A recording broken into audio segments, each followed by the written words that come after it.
বাংলাদেশ বিনির্মাণে জাতীয়তাবাদী দল বিএনপির ৩১ দফা দাবি জনগণের কাছে উপস্থাপনের লক্ষ্যে গতকাল বৃহস্পতিবার বিকালে বিশাল এক গাড়িবহর নিয়ে দাকোপ উপজেলার সদর চালনা বাজারে লিফলেট বিতরণ করেন খুলনা জেলা বিএনপির সাবেক আহ্বায়ক ও খুলনা ১ আসনের মনোনয়ন প্রত্যাশী আমির এজাজ খান।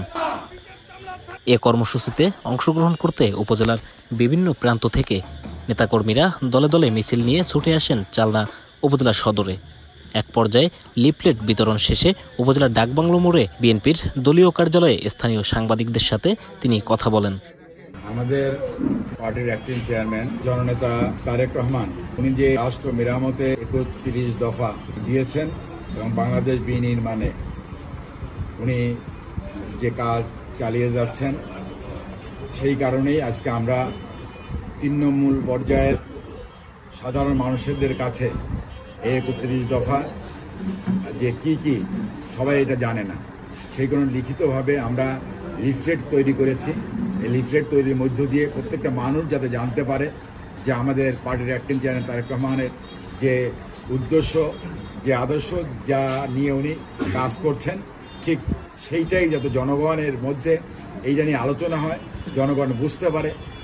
আগামী সংসদ নির্বাচন উপলক্ষে তিনি বলেন, নির্বাচন আমি এখানে আপনারা জানেন যে আমি 2001 সালে, 2008 সালে, 2018 সালে নির্বাচন আমি অংশগ্রহণ করেছিলাম।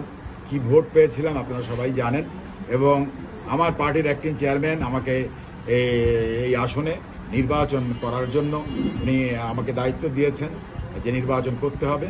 আমি সেই জন্যই আমি সকলকে মিলে আমার বিএনপি তার সকল অঙ্গ সহযোগী সংগঠন সহ এই অঞ্চলের হিন্দু, খ্রিস্টান, মুসলমান সবাইকে ঐক্যবদ্ধ করে আমরা এই নির্বাচনে অংশগ্রহণ করতে চাই, এবং এই নির্বাচন যাতে দ্রুত ফেব্রুয়ারির মধ্যে আমাদের এই নির্বাচনে যাতে ডিসেম্বরের আগেই যেন নির্বাচনে তফসিল ঘোষণা করা হয়, এবং সেই নির্বাচনে যেন বাংলাদেশের জনগণ যাকে প্রতিনিধি তৈরি করেন বা যারা জনগণের প্রতিনিধি যাতে দেশ চালাতে পারে, সেই জন্যই আমরা কাজ করে যাচ্ছি। আমরা রাজপথে ছিলাম, রাজপথে আছে আমাদের প্রিয় নেতা তারেক রহমানের নির্দেশেই আমরা কাজ চালিয়ে যাচ্ছি।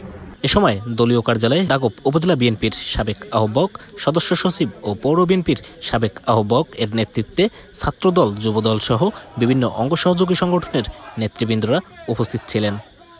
সৌরভ মণ্ডল, DSTV বাংলা নিউজ, দাকোপ, খুলনা।